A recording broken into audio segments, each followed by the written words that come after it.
Serious budget subject talk about care homes and the care industry. Ultimately pick up the bill for social care. But look, this is a reflection of the fact that we've had to make some decisions on Westminster We've made a promise Live to UK 24. tax on national insurance on working people in their pay slips. We've honoured that commitment. We made a commitment not to increase VAT because it affects people on the lowest incomes. We've honoured that commitment. We made a commitment not to increase corporation tax, the headline rate of tax on profits that businesses pay. We've honoured that commitment. So we made all of these promises in the manifesto. 1st November, Friday morning, guys, 24 times down on the right. Public finances, the You also had to look at other taxes. Okay, and you also promised that working people will not face higher taxes. That has been proven wrong. Working people will feel the impact of higher taxes now and lower wage growth. When it comes to GPs, we know the pressures that GP surgeries are under. Do you not think this is detrimental to their business and the service they provide to the NHS? Well, look, I recognise that GP surgeries as privately owned partnerships will have to pay the increased mix as an employer of workers. Again, if they're smaller GP surgeries, they may end up in a better position than they were in before, but bigger GP surgeries will have to... How will they be in a better position? Well, because of this increased threshold. So if it's a traditional small GP surgery that employs a small number of people, because the threshold has been doubled, the level at which you start to pay national insurance as an employer from 5,000 to 10,500 people, as a smaller business, they will be protected from some of these changes. But I completely take your point, and I acknowledge it and admit it, that larger GP surgeries will have to pay more brutal, isn't it? Contribution. Brutal. But they're doing so because we promised not to make the employees pay more national insurance in their pay slips, which is a promise at the election that we've honoured. So when you hear that businesses are going to struggle to hire and to offer competitive or offer wage rises in the future, which the Chancellor on this programme yesterday admitted would be the case, what does that say to you in terms of improving the care system, the social care system, and access to GP surgeries? We've got a lot of reform to do on national health and social care. The budget's now tipped over £200 billion a year for the first time. And yet there's still a lot of reform that we've got to do. So whether it's a GP surgery or a social care provider or the hospital or the dentist, we completely recognise there's a huge job in front of us for reforming and improving the national health system. Shall we clarify that £200 billion figure? That's for the NHS, that's not for social care. Am I correct in thinking that? It's Department of Health and Social Care, so yes, it's money that goes to NHS England. Social care is predominantly funded through local authority budgets, which has increased by 600 million. Which is what we've been talking about, which is the sector, it's another sector that's going to be hit, isn't it? Yes, but the sectors are intrinsically linked. So if you don't have money going into hospitals to get patients through the wards and then into the social care setting, there's a direct impact on social care providers when the NHS is not working. Indeed, that's exactly right, because at this moment in time, social care is picking up that slack and because the NHS hasn't been reformed, isn't as efficient enough and isn't able to cope. Yet you are putting more pressure on social care providers with this increase in national insurance contributions for employers. So I totally recognise that social care workers and organisations play a huge and important role, but actually the problem is in our hospitals, because hospitals are not able to get patients out of their beds into social care settings, and then you get a backlog in the hospital system. So when you talk to NHS leaders, this is what they will call the flow of patients from GP surgeries or A&E into hospital and then into community care or social care or back in the home.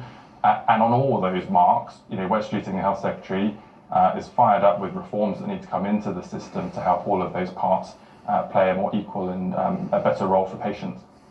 What do you make of how the markets are reacting to this budget? We've seen gilt bonds, which are an indicator of future interest rates. It's what the interest paid on borrowing.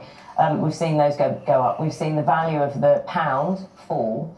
And all of this is indicating a lack of confidence in this budget and this Labour government's management of the economy, and speculation that more tax rises will be inevitable under this term of this parliamentary term. What do you make of that?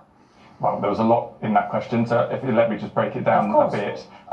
Look, markets always respond to budgets. Budgets present a whole load of new information to the market. It's normal for markets to respond. I think we've all got a bit of anxiety from what happened when Liz Truss was in government, and understandably, but this is very, very different. We've got strong fiscal rules in place. so that day-to-day spending on public services is paid for by tax receipts, not borrowing every single month, which is what the last government did. And we've got a strong investment rule that means that whilst we're investing in the country, debt is falling as a share of the size of the economy.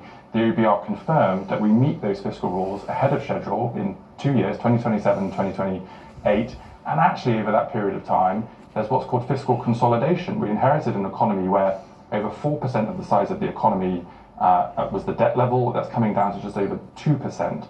So we've got very robust fiscal rules in place, robust guardrails about making sure that all of this money is spent well. And we've bolstered the independent checks and balances with organisations like the OBR, which was the organisation the Liz Truss ignored. So this is a very different situation to that. To come to your point on tax, the commitment that we made in the manifesto that we've honoured at this budget, not to increase headline rates of income tax on national insurance on working people, not to increase VAT, not to increase corporation tax on business profits, are promises for the whole of this Parliament, not just for the first budget. So we will honour that promise, not just this year, but each and every year between this election and the next. You are right, markets do always react to the budget. The markets have reacted negatively to this budget in the first couple of days. I want to talk to you about WASPy women, and these are women whose state pension receipts were affected because of alterations to the state pension age. You have said in the past that they shouldn't have to go to court to have their voices heard. And just a few days into government, when you had an interview in this programme with my colleague John, you said we need some patience, just allow you a little patience to get things moving. Where are you in terms of compensating these women? Sure. So we inherited 3 compensation scheme issues from the last government. WASPy was one of them, the infected blood scandal was another, and the Post Office Horizon system, which was one that I've been involved with for many years, was the third. We've been able to make progress on putting the money behind infected blood, where the last government announced the compensation scheme but put no money aside for it. Nearly £12 billion has gone rightly to those families and the people who were affected. And the Post Office Horizon scheme has had more money come into it of around £2 billion, which again is important to honour. The issue that we had with WASPy women, which we spoke about when we were last on your show, was that the Ombudsman had concluded that there may be a case for compensation, but it didn't conclude how you would structure the compensation scheme, who would be eligible for what, and therefore what the cost of it. Oh, what a mess. That has still not been concluded. I appreciate it's been a couple of months since we've been in government, but DWP, the responsible department, is having to work with stakeholders, look at the Ombudsman report and consider that. And so we'll have to come back to that at future fiscal events. When do you expect it to happen? I don't know the answer to that, but we're just going to have to keep working at pace and make as much progress as we can. There you go, guys. Thank you very much for joining us. Darren Jones, Chief Secretary to the Treasury. Thank you for your time. I hope you like this video. Please subscribe on Silent Germans. Thanks for watching this video.